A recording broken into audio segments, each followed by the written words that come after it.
Good afternoon, everybody. How are y'all? Very good. I am Mallory Hagan. I'm the Democratic nominee for Alabama's 3rd Congressional District. And first and foremost, I want to say thank you to the New South Coalition and the New South Alliance for all of the work that you all did in order to make that happen. Of course, we all know that nothing happens in this campaign cycle without every single person knocking on doors, telling their friends, putting out literature at church, allowing us the opportunity to speak. And I would be remiss if I did not say thank you for the work that you've done thus far. But we have a little ways to go. So I am running against Congressman Mike Rogers, who on Tuesday to the College Republicans said, and I quote, "She's just a 29-year-old former Miss America. We don't have to worry about her." So I hope to hell he ain't worried about me.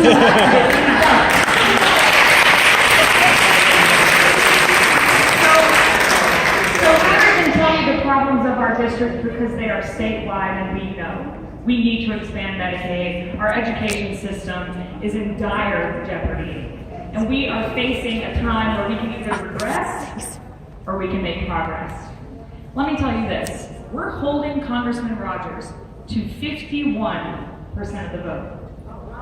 And of that 51%, only 27% are decided on Congressman Rogers, which means we're doing something right.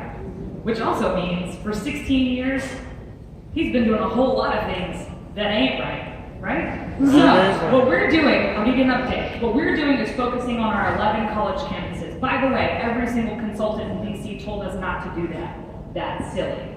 In a year of Parkland, in a year of young people getting involved in politics, in a year of a 29-year-old former Miss America running for Congress, we are dependent on those young people. In the last month, our campaign, just in Auburn, has registered 2,000 student voters.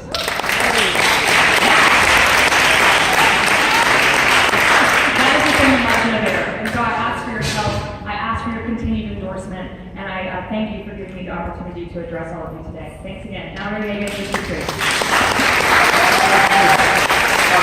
Question from District 3. Okay. Here we go. Mallory. Yes, ma'am. I was here 32 years ago when Alabama Congressional was founded. One of the planks in the platform that drew me, thank you, Robert.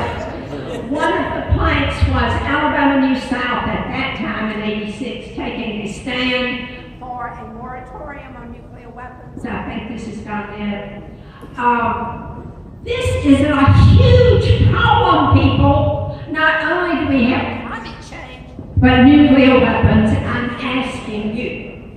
I just heard about Global Zero's alternative nuclear posture review, which is a huge contrast to Trump.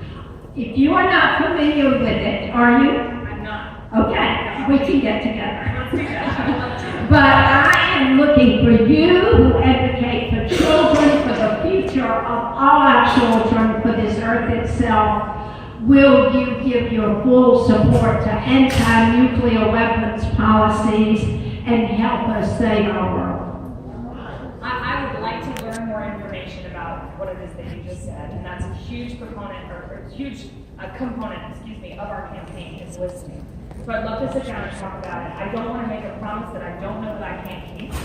But what I can tell you is that somebody who's been an advocate for children, literally since I was Miss America and beyond, it is my first and foremost goal to make sure that we have a future for our kids, that we have a planet for our kids, and that we have a government that represents true democracy for generations to come. So I don't, thank you, I'll take that. I don't want to make any promises, but I would love to sit down and talk to you about it, because I think that's fair. Thank you. Others from District 3. Okay. District. I would like to know what you plan on doing about the ratio of black teachers in the school system. It's critical. No child wants to go to school and never see someone that looks like them. I absolutely There are things about our children that we need to really make sure that they're okay. And so I would like for you, when you get your position, to make sure that our children, who are very important to us, get what they need to become a whole person in the school system, not just be put on medication because they don't sit down at the second that they're asked to sit down. Thank you. Of course. Well, there are a couple of components there, I think, and the first one is representation in our schools. And what I think we need to first and foremost do is make sure that our school systems have the resources in order for people to choose teaching in the first place. Second thing I think that we need to do is make sure that in our school system, we do have people who come in and talk to kids about their career paths. Actually, Jeremy Gray, who's running in District 83 in Opelika, which is my hometown, Jeremy and I talk a lot about how we can work together to show people that we have to work across racial lines, right? If we don't have representatives who are engaging with one another and creating an example for the community by way of neighborhoods and things of that nature, then it's going to be very difficult for us to move forward in this state. That's first. And the second thing you mentioned was medication. And I think we have a mental health problem in this country, and specifically in the state of Alabama. I think it's really important for us to focus on mental health resources for our kids when they're in school, so that we can identify what might be a behavioral problem and make sure that those kids don't end up on a different pathway than what they should be, which is towards higher education. I'm going to take the mic next. Thank you. One more. One more. Jim third district, she's not, the judge is not. And the judge can't ask any questions anyway, she's not a member.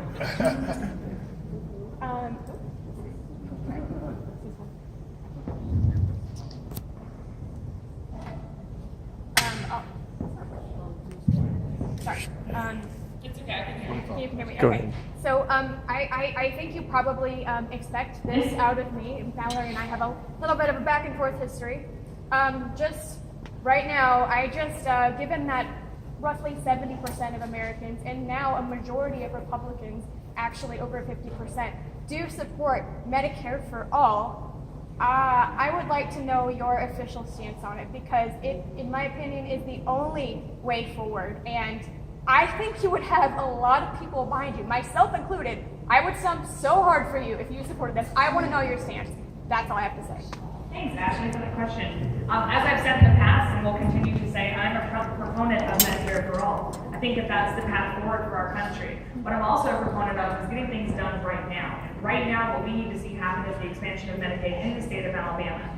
And until that happens, it's hard to think about what we can do moving forward. Because at this point, what we have is a state that has hospitals closing, the highest infant mortality rate, as has been mentioned. We've got immediate problems. And so as your representative in Congress, I will absolutely fight for Medicare for all. But what I will fight for first is to make sure that the residents of the state of Alabama have quality and accessible health care to start.